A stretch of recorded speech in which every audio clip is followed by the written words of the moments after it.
kami. Di mana kelompok kami beranggotakan saya sendiri Adi Aryasana dengan NIM 400141036. Saya Nadine Ainur Aziza dengan NIM 40014211032. Saya Alia Izziar Halisah dengan NIM 40014411060.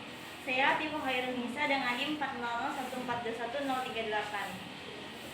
Baik, untuk hasil kerja dari kelompok kami yang pertama ada tujuan. Tujuannya yaitu untuk mengetahui bioteknologi melalui proses fermentasi yang terjadi pada tape ketan. Yang kedua yaitu untuk mengetahui proses fermentasi yang terjadi dan hasil fermentasi menggunakan ragi pada fermentasi tape ketan. Untuk selanjutnya akan disampaikan oleh saudari Alia. Alat dan bahan yang digunakan untuk membuat tape ketan yaitu alatnya panci, baskom, kompor, kap agar, sendok kecil plastik, dan gunting.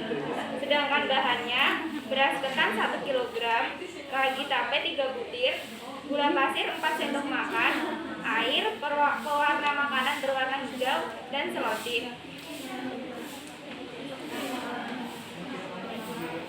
Kemudian ada cara kerjanya. Yang pertama itu mencuci beras hingga bersih, mengukus beras selama 15 menit, kemudian meniriskan beras yang telah dikukus. Selanjutnya membilas beras yang telah dikukus dengan air mengalir hingga bersih dan tidak lengket. Selanjutnya mengukus beras yang kedua kalinya selama 20 menit hingga matang. Selanjutnya itu mengangkat beras ketan yang sudah matang, kemudian didiamkan sampai benar-benar dingin. Kemudian menaburi ragi yang sudah dihaluskan dan gula pada beras ketan yang sudah dingin.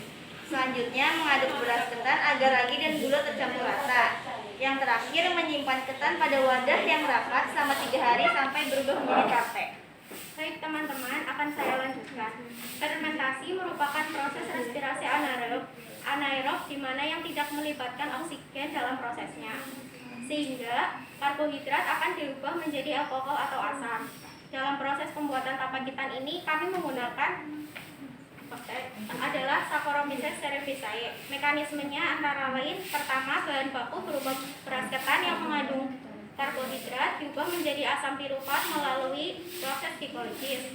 Setelah itu asam piruvat diubah menjadi asetaldehid akan direduksi sehingga menjadi etanol, sehingga produk akhir yang dihasilkan adalah 2 etanol, 2 ATP atau 2 energi, serta 2 CO2. Berikut produk yang kami hasilkan melalui proses bioteknologi berupa tape ketan. Mungkin ada testimoni dari kalian? Ada. Kami sengaja menggunakan 2 warna, untungnya untuk nilai estetika. Yang kedua, mengapa kami memilih menggunakan produk cup, tidak menggunakan secara tradisional atau daun? Karena branding yang kita gunakan supaya produk ini mampu dijual. Karena jika menggunakan daun tentu distribusinya akan susah. Kalau menggunakan cup seperti ini akan mempermudah dalam penyimpanan. Untuk rasa, antara manis dan asamnya seimbang. Karena kami tidak menambahkan gula terlalu banyak. Takut diabetes teman-teman. Jadi kita menggunakan gula secukupnya. Jadi antara rasa asam dan manisnya itu seimbang. Untuk warnanya sendiri, yang putih itu original, sementara yang hijau itu menggunakan warna makanan hijau. Dan jadi antara yang putih dan hijau rasanya sama. Terima kasih.